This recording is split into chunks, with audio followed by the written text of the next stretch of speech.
আল্লাহ কয় আমি মানুষ বানাইছি দুর্বল কইরা। আবার ওই আল্লাহ কোরআনুল কারীমের অন্য জায়গার মধ্যে বলেন ওয়ালাকাদ কাররামনা বানি আদম, আমি আল্লাহ পাক রব্বুল আলামিন মানুষ বানাইছি শ্রেষ্ঠ কইরা। সুবহানাল্লাহ। আল্লাহ প্রথম কইছে মানুষ বানাইছে আমি দুর্বল কইরা, কথা কিন্তু বুঝছেন। আল্লাহ কয় আমি মানুষ বানাইছি দুর্বল কইরা, আবার কোরআনের অন্য জায়গার মধ্যে আবার বলতেছে আমি মানুষ বানাইছি শ্রেষ্ঠ কইরা, মানে তারা শ্রেষ্ঠ জাত। ফেরেশতারা কয় মাওলা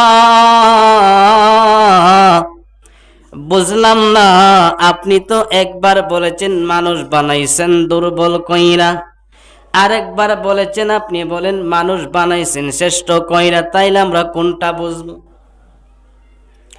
আল্লাহ কয় ফেরেশতারা রে তোরা তো বুঝবি না, আমি আল্লাহ তো বলেছি কলা ইন্নী আ'লামু মা লা তা'লামুন, আমি আল্লাহ যা জানি তোরা ফেরেশতারা তা জানিস না। আল্লাহ কয় আমি যা জানি তোরা তো তা জানোস না। তো ফেরেশতারা কয় আল্লাহ বুঝলাম না ব্যাপারটা, তুমি বলছো মানুষ বানাইছো দুর্বল কইরা, আবার তুমি কইতেছো মানুষ বানাইছো শ্রেষ্ঠ কইরা আর দামি, তাইলে এরা কোন দিক দিয়া দুর্বল আর কেমনে দামি ওইটা বুঝাই দাও।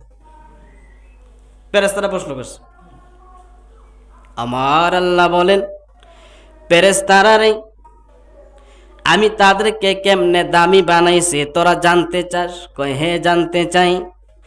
আমার আল্লাহ কয় ফেরেশতারা রে তাদেরকে দামি বানাইছে আল্লাহ কয় কামা আরসালনা ফীকুম রাসূলা, আমি তাদেরকে আমার হাবিবের ওসিলায় দামি বানাইছি।